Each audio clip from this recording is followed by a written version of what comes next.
everything you need to cultivate that quality.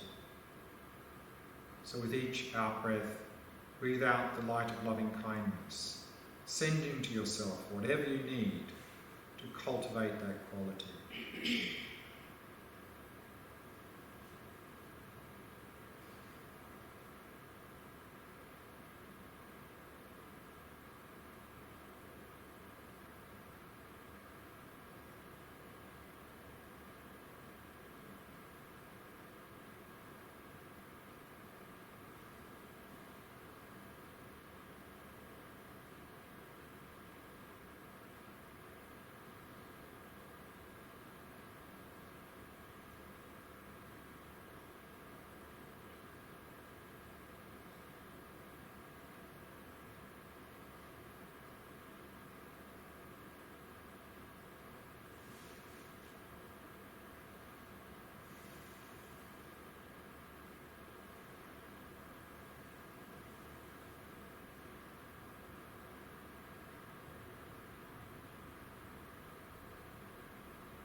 And then imagine you've now fully cultivated that quality.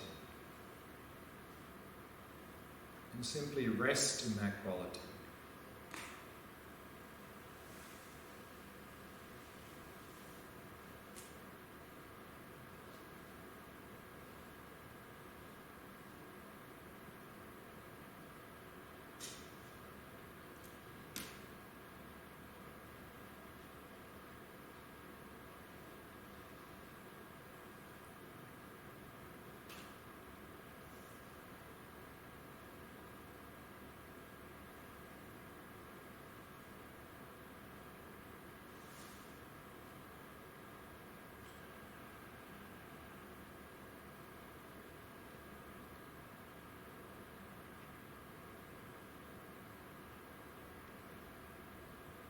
And just as you wish to be happy and be free of suffering, so does everyone else.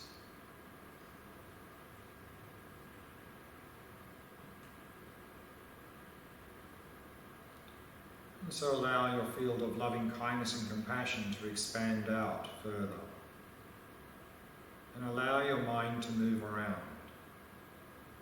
Whoever comes to mind, whether it's a friend, a stranger, or even a difficult person, attend to them.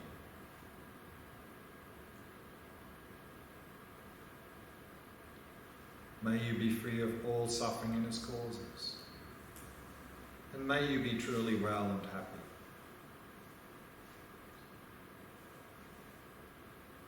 And breathing in with compassion, dissolving and extinguishing their suffering at your heart, and breathing out the light of loving kindness, sending to them whatever they need to be happy.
comes to mind, whether it's an individual or even a group of people, attend to them. Breathing in with compassion, breathing out the light of loving kindness.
No matter how much darkness is drawn in, it is all extinguished without a trace.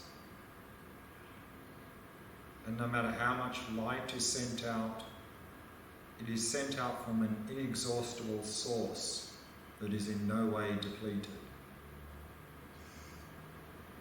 Breathing in with compassion, breathing out the light of loving kindness.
then release all appearances and allow the mind to come to rest.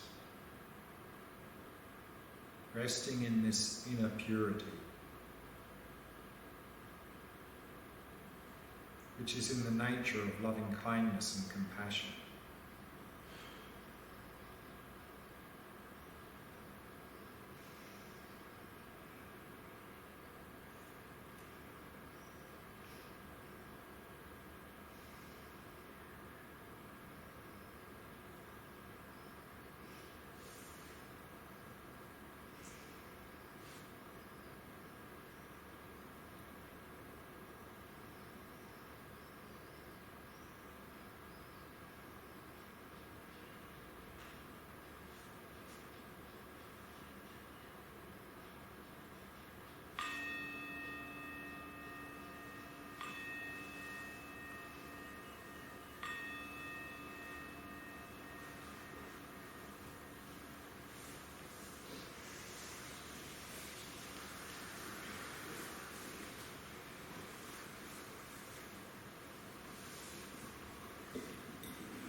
Just a few comments on how we can apply this in daily life.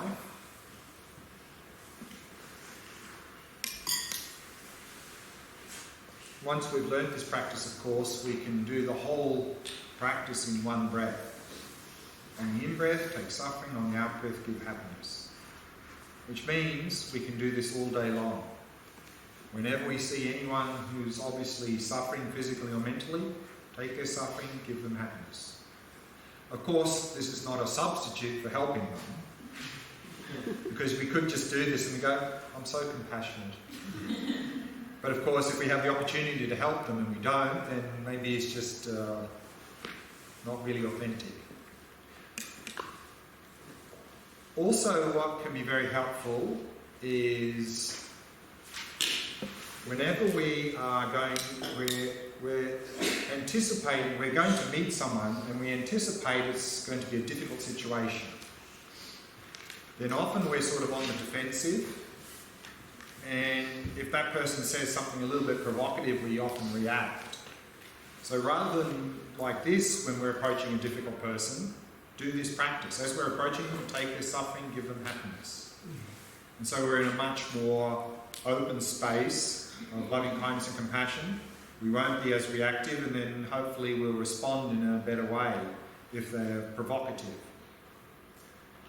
And then of course also what's going to be very helpful is when we ourselves have some sort of physical or mental suffering, what we tend to do now, of course, is there's some physical or mental suffering, we go, oh no, go away. And of course that aversion will just magnify the discomfort we experience. So the first step, of course, is to not do the aversion, practice what's called acceptance. And acceptance, of course, doesn't mean resignation. Acceptance simply means in the present moment I can either accept the fact that I'm having this unpleasant experience, or I can try and push it away, resist it. And resisting or pushing just magnifies suffering. And then we can follow of course, very good advice from the great Indian master Shamatha. He says, if a situation can be remedied, why get upset? Just fix it. And if a situation cannot be remedied, what's the point in getting upset? It doesn't help. And then we can apply this insight into impermanence. This too shall pass. And then at least we won't magnify the level of discomfort. So that's the first step. But in addition to that, we can take this opportunity, difficult situation, make it meaningful. For example, let's say we're having a migraine headache. And of course, if we go, oh no, not migraine headache, go away. That will just magnify the suffering we experience. And let's say, and of course, if medication resolves it, take medication. But let's say our experience is that medication doesn't really help, I just have to wait. So then you go, okay, not pleasant, but it'll pass. So that's acceptance. At least not magnifying discomfort. But then we can use that difficult situation and make it meaningful and go, okay, I'm not the only person on the planet with a migraine headache right now. There must be thousands of other people with migraine headaches, maybe much worse than mine. So by me willingly accepting this, may all others be free of theirs. So then take on their migraine headaches and then send them happiness. So we can use this opportunity to cultivate loving kindness and compassion. And also, because now we are focusing on others, then often with compassion, that often even overwhelms any discomfort we experience. Because as long as we're focusing on me and my suffering, there's a high probability of doing this and just increasing our suffering. So therefore we can use this practice all day long, whenever we see others suffering, when we're suffering, to cultivate loving kindness and compassion. Any last questions before we take a tea break? One thing that I remembered about this, like also with Bodhicitta, I remember that we had a lot of questions of like, but we can never do that, you know? No one can ever willingly sacrifice himself for someone else. And then I thought, well, you can see those cases happening everywhere. And somehow, even for me, I see how when we do this, there is this resistance, no, I can't do it, you know?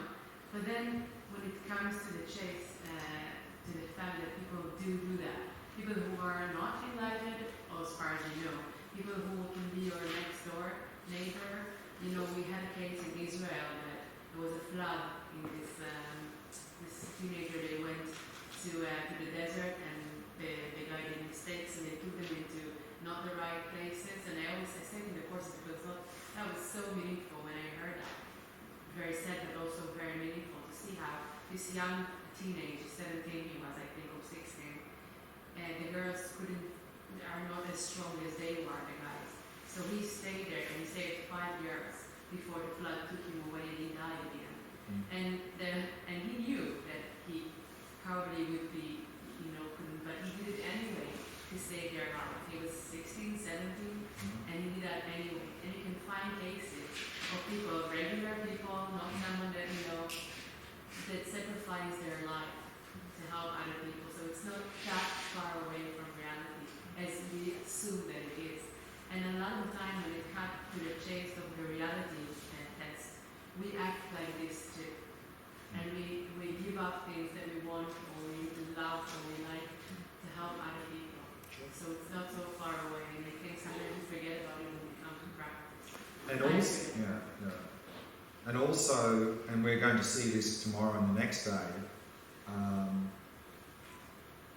that the real resistance, the underlying resistance to all this, of course, is me. Exactly. And the wisdom practice of emptiness will really release that. And then this whole thing takes on a completely different perspective, and we'll look at that tomorrow and the next day. That's why if we're just doing this on its own, yes, we need a lot of courage, and of course we need to do these things, but then if we add the wisdom, then we can really go to a completely new level. So we'll look at that, start looking at that tomorrow and then the following day as well. Okay, we've run out of time there for now, so let's take our afternoon tea break. 4:15 again the yoga, and then at 5:30 we'll continue our Vipashyana practice. We'll do a little bit more on impermanence.